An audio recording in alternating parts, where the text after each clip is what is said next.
When I was getting started as an investor, I made literally every single mistake you could possibly make. I lost money from some really bad advice. I've listened to the wrong people. I've bought the wrong markets. I've sold too early. And I've been told that I couldn't borrow money when I was actually in a great position and could have invested. That's why I put together today's tutorials so that I can educate you on the 9 major mistakes that first, second, and third time investors make, so that you can learn from my experience and get a better result sooner.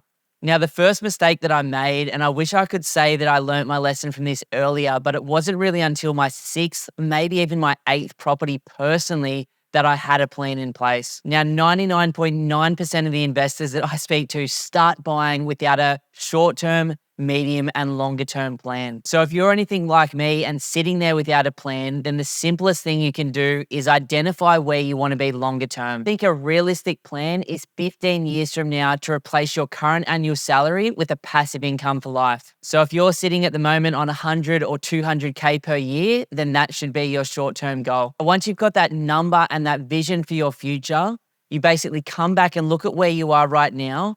You look at what's holding you back, and then you bridge that gap. Now, there's only 3 things that we're ever actually doing as investors, and 2 of them are extremely boring. We're either saving money, which sucks, we're buying property, which is super fun, or we're paying off debt, which also sucks. But most of our time as investors isn't going to be in the fun side of buying properties, looking at them, negotiating with agents, finding that market that's undervalued, getting that undervalued suburb. It's really going to be in the saving or the paying off debt phases. Now, in terms of a plan to replace $100,000 per year of passive income, we've done a number of videos on our YouTube channel or the podcast. One of those is called the 2 Properties to Financial Freedom Strategy. The other one is the 3 Properties to Financial Freedom Strategy.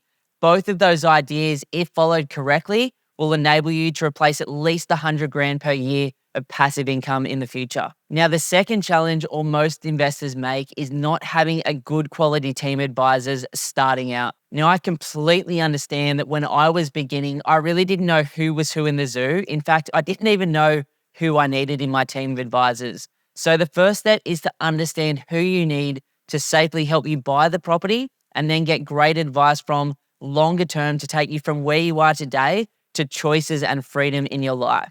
Now, the first advisor that's really important and a big part of your long-term team is the accountant. Unfortunately, I've had about 4 accountants that were absolutely shocking before I found the one that I'm with now that is extremely good. On top of the accountant, you definitely want good property managers and a good solicitor, as well as a great building and pest inspector. As you go further down the line, the size of your team's going to grow as well. So I personally like to have town planners around me, builders, a number of different tradespeople, as well as tax depreciation specialists, just to round out all of those services that I need as an investor medium to long term. I think a great place to start when looking for a team is through a referral from somebody that's worked with them before. So you can ask a mate, a colleague, or a family member if they've got a good accountant or a good solicitor. And then for me, I'd go and sit down with 2 or 3 people and find the person that gets you, that wants to help you achieve financial freedom and that has years and years and years of experience in the game to take you through the things that you don't yet understand. Now, the third mistake that most investors make first, second, third time around is buying the wrong type of property. I personally did this myself many, many, many times over. In fact, way more times than 3. But the first mistake that I made was buying a unit instead of a house. And then the second major mistake that I have made was buying regional towns instead of metro markets. Another big mistake that I've made in the past is buying really small blocks of land in brand new greenfield estates instead of buying bigger blocks of land in better suburbs closer to the city or the beach with nice big 500 to sort of 1,000 meters of land underneath the home. Now, I think as an investor, obviously when I was starting out, my budget was very capped. I literally had a $360,000 pre-approval, which meant buying a 2-bedroom unit in Sydney in a little suburb on the south called Miranda. Now, even though from the time that I bought that property 12 years ago, 13 years ago now, until today, it's doubled in value. Had I put a little bit more money and gone through a better mortgage broker to help me get maybe $450, I could have bought a house with that little bit more budget at that time in Sydney somewhere and that property would have done exponentially better, almost tripling over that period of time to today. Now, for those of you out there like me that are sitting on units or small blocks of land and things like that, there's absolutely nothing wrong with those at all. And in fact, it's much better to own something in the market than nothing at all if you're happy to wait 30 to 45 years for your financial freedom and retirement. But for those of you like me out there that want best practice in your portfolio, the number one thing to look out for is metro markets, because the metro markets have done about 120% better than the regional markets in Australia, according to CoreLogic, in the last 30 years. The second thing is always go for houses if you can afford them, or if not houses, townhouses on big blocks of land. Again, houses have outperformed units over the last 30 years in Australia by another 120%. And then, of course, we want to be looking for quality suburbs close to the city, close to the beach, with nice big pieces of land in quiet, quality streets that you'd be happy to raise your family in the future. Now, the fourth mistake many first-time investors make is buying the wrong market. Now, as I just mentioned, the difference between Australia's 8 capital cities versus Australia's, X amount of regional markets. I don't know how many there are. I think there's literally like 10,000 in Australia, or maybe a little bit less than that. But the difference between the metro markets and the regional markets in the last 30 years has been more than 120% difference. So in terms of picking the market, I'm more than happy for you to get Australia's capital cities or the major regional markets surrounding that. For example, up here in Queensland, maybe the Sunny Coast and the Goldie. In Sydney, obviously the Central Coast, Newcastle and Wollongong. If you're down there in Victoria, then Geelong, Mornington Peninsula can be okay as well. And obviously some of those markets have absolutely crushed it in recent years. And there'll be many other regional towns through Australia that do extremely well over the next 20 or 30 years as well. But if you want to use best practice, then aim to buy as close to the capital cities in Australia as you possibly can, because based on history, you only need to select 1 out of 8 capital cities to know that you're going to do well, versus, I suppose, trying to pick a needle in a haystack across Australia's, 7,000 or 10,000 suburbs, which is much harder to do. And statistically speaking, based on history, is much harder to get the same returns as you will easily get in the likes of Brisbane, Sydney and Melbourne longer term. Now, the fifth mistake that I made and many investors have made in the past, or you potentially could make, is getting bad advice from people who look like they're looking after you, but have a massive personal or vested interest in it being a certain way. Now, I've got actually 3 stories to go through here. The first story was, at one point I owned, I think, 3, maybe 4 houses. And I was really looking on the Sunshine Coast, where I just moved to from Sydney to get my next one. And at that point in time, I went to the bank manager at CBA. I must have only owned 3 properties at that time, all sitting with CBA. And she basically said, Ben, you and your partner Lisa are completely capped out from servicing. And I was looking at this property about 5 rooftops from the beach here on the Sunshine Coast in a suburb called Warana. It was just off the main stretch in terms of like waterfront property. And at the time I could buy this house for under $375K. Now, about 6 weeks after I lost that property, I met a mortgage broker, and the broker said to me that I could actually borrow much more than that. And I was able with him, because he was looking at 30 lenders, to go and effectively, get a shitload more money. So what I learned from that lesson is the advice that I got from the bank manager, which was their policy, wasn't the actual advice from somebody who had been there and done that could look at 30 lenders. That property today has gone from $375K to worth probably about $1.4 million. So that poor advice from that one bank manager resulted in about $1 million loss for me and my family. But the longer you invest, the more of those stories you'll personally have. Now, the next piece of advice that I got, which was really bad, was my 6th property, which I bought in a regional market behind Byron Bay called Kyogle. Great place now. The Byron Bay has obviously gone off its head and that looks like the hinterland. But back in 2013-14, it was a really bad place to buy. So I got this really hot tip from someone who I thought really cared about me, saying, Ben, I've just bought a piece of land and I'm building. I'm planning on selling it um, for at least $100,000 profit in the next 12 months. Now, at that time, I was earning $80,000 plus a little bit of commission on top of that. And the idea of building something and making $100,000 profit was just like speaking to my like ego and that get rich quick mentality I had at that time in my life. Now, what I found out later, obviously, is that he was the builder. He had a relationship with the developer. I don't think he even bought a piece of land out there, let alone built on it himself. But I went out there. It wasn't until the slab had gone down, I just trusted him. I didn't do my normal due diligence, that I realized that only 6% of the people living in the area could actually afford, based on their weekly incomes, to buy the property, that nobody in that area was interested in a brand new product. And this land had been sitting on the market for years and years and years. So what was even worse, that I'd brought one of my best mates from Sydney into the deal, and I ended up losing us $40,000 in that, 9-month period it took. It took literally almost a year to sell the place. I ended up selling it, paying my mate back, obviously the bit that I'd lost for him, and just wearing this massive amount of loss personally, which was the best thing, honestly, that's ever happened to me.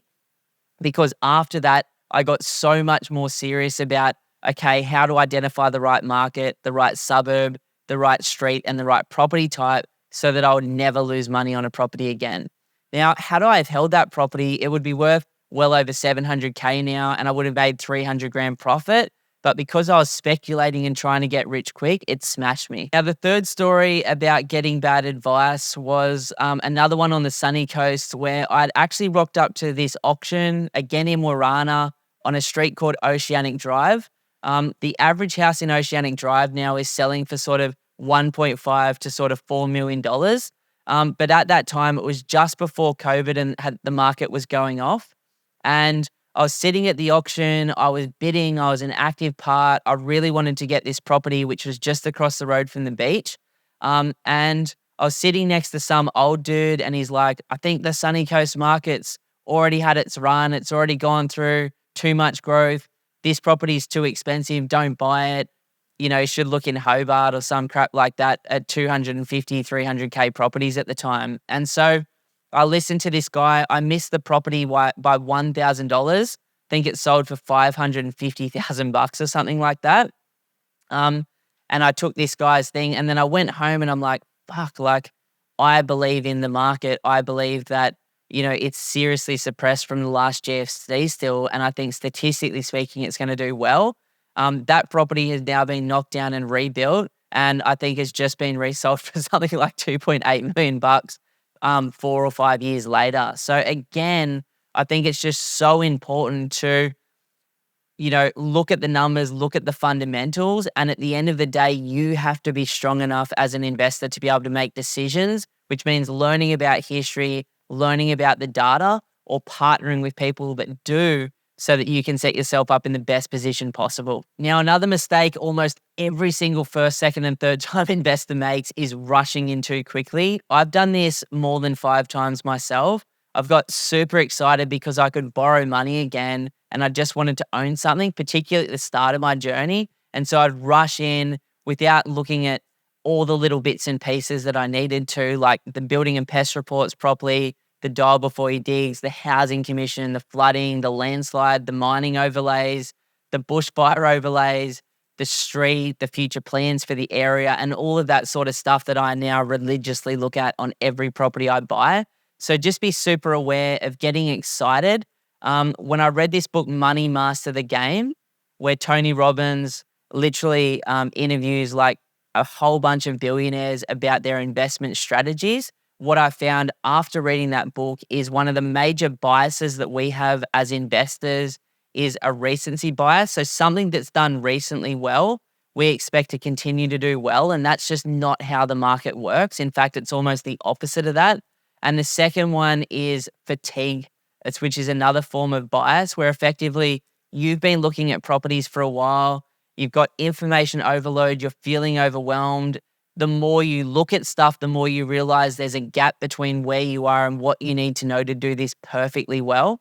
And so, You go to open homes, you put a few offers in, you're on realestate.com every day if you're anything like I used to be, and then you just get the shits with it after 2 to 6 months, and you end up just buying something, anything, because you wanna get it, especially in a hot market, and then 2, 3, 4 years down the track, like me, we realize that we've bought the wrong thing that's not gonna get us to financial freedom in the time frame we want. And so when I got to that point personally, I think I'd bought 9 properties. I realized, fuck, like I've got so much stuff here that I don't want that will make me wealthy at 70, but it won't give me financial freedom and choices at 40. And so I sold literally 7 of those 9 properties, ended up just with my own home and 1 investment. And then I've slowly built a really high quality property portfolio that gets me cash flow, capital growth, was well timed, big blocks of land with great depreciation benefits, which are all of my personal goals. The next mistake I've made and many other investors make too is buying what we know or buying what's close to home. Now, this wasn't a problem for people living in Sydney and Melbourne like me when I was just getting started. At the time, I was earning 55 grand a year working for IBM. Um, buying what I knew in Sydney just after the GFC, when for the 9 years leading up to the GFC, Sydney had been flat. So statistically speaking, Sydney was massively undervalued at that time, and so was Melbourne. When I could afford to buy like units or houses for sub 500K, absolutely made sense. And so that's why I bought something close to home when I was just getting started. But if you're living in a regional town, a regional market, or Canberra, Sydney, or Melbourne, and you're a first or second time investor with a 600K budget, then Sydney, Melbourne, Canberra, and most of Australia's regional markets look absolutely shocking right now. They're expensive. Some of them might be overpriced right now. And most importantly, you cannot get quality. So you'll end up buying a unit or a townhouse on a main road or next to the train line. I've seen people buying units on cemeteries, like the sort of stuff that is really going to repel people from that property going up in value and selling it for a good premium in a reasonable period of time in the future when you need to. So if you're in one of those markets where buying what you know isn't best practice at the moment, then again, check out our YouTube channel, listen to a few of our podcasts, and start getting your head around markets like Brisbane, maybe Perth at the moment, that have got a 50 to 100-year history of doing very well, that are just so cheap right now in comparison to other markets in Australia, whether that be places like Byron, Goldie, Sunny Coast, Sydney, Melbourne, Geelong, Mornington, like all of these markets have already gone off their head. And unless you've got 1.5 million bucks, they're not really even worth looking at anymore. Now, the 8th mistake that I believe 990 out of every 1,000 first and second time investors will make is waiting too long.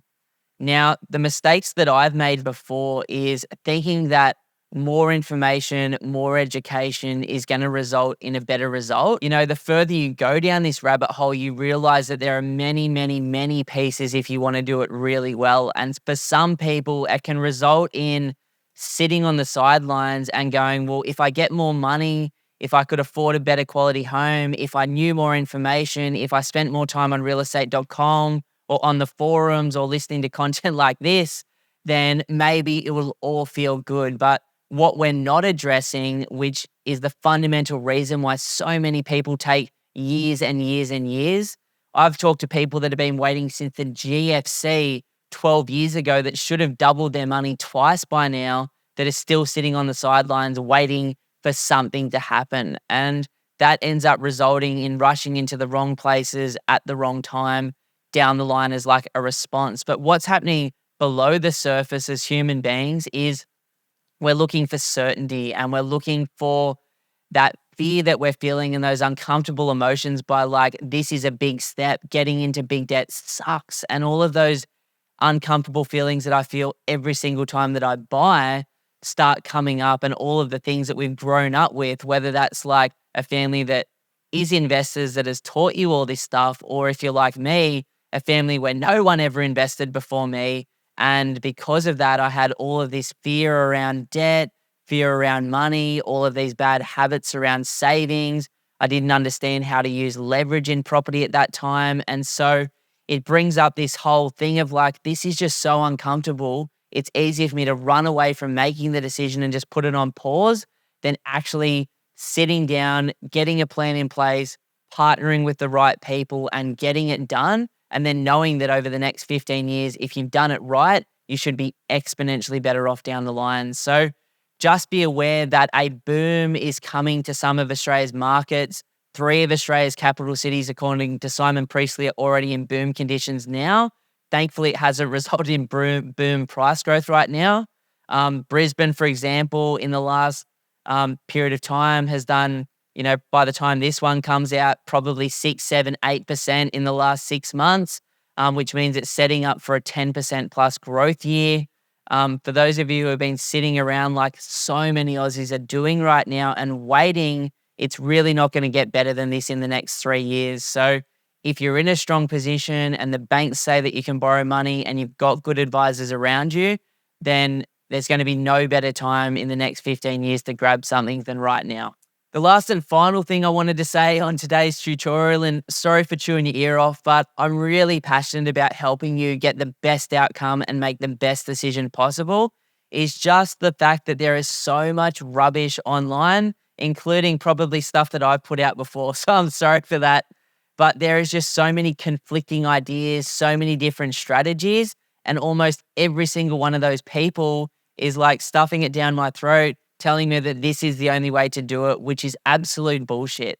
Most people doing this stuff online are doing it for a reason, myself included, but it's really, really, really important to recognize that almost everything you try and do that's going to get you rich quick, whether it's a brand new house and land package that's being sold by a property marketer, an off-the-plan unit where you're going to get massive tax benefits, a quick subdivision or flip or joint venture or options or all the other bullshit that they're talking about out there. At the end of the day, I've never seen a single person, I've talked to over 5,000 investors now in the last 10 years, has ever got rich quick that didn't already have runs on the board, money behind them, and the business and skill set to actually go out there and do it professionally. So what I think is a much better strategy is to start small, to start safely, to use hundreds of years of Australian, American, and European history to make your decisions, to start with the end in mind and know what you want and know where you're going, which is 100 to 200K per year of passive income. Figure out what the first step is and make sure that step connects to the future, and then make sure you do it with people that challenge you, that want the best for you, and that are personally investors with at least 10 plus years experience so that they can help you get the right outcome and go from where you are right now to where you want to be. Because ultimately, if we think about it, we're all going to make mistakes. We're not going to get every decision right. But if we consistently work towards the right steps, your life will be completely different 5 years from now, and 15 years from now, you won't even recognize where you're at. Now, for those of you out there who are seriously thinking about buying your first investment property in the next 12 months, I'd love to offer you a one-on-one strategy session. Just come over to www.pumpedonproperty.com, click that free strategy session button. We can talk about where you are right now. We can talk about where you'd like to be longer term. We can review the Australian market together, and we can point you in the right direction of some of the best markets and the best suburbs, and then you can go and either smash it on your own or become one of the extremely small number of clients that we work with each month. But either way, we wish you all the best on this journey. Woo! That's a wrap. That's a wrap. Getting Have a cool, spin. bro. Yeah. Oh, sweaty. So sweaty.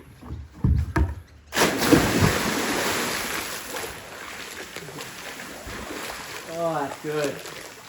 Look at that. So nice, eh?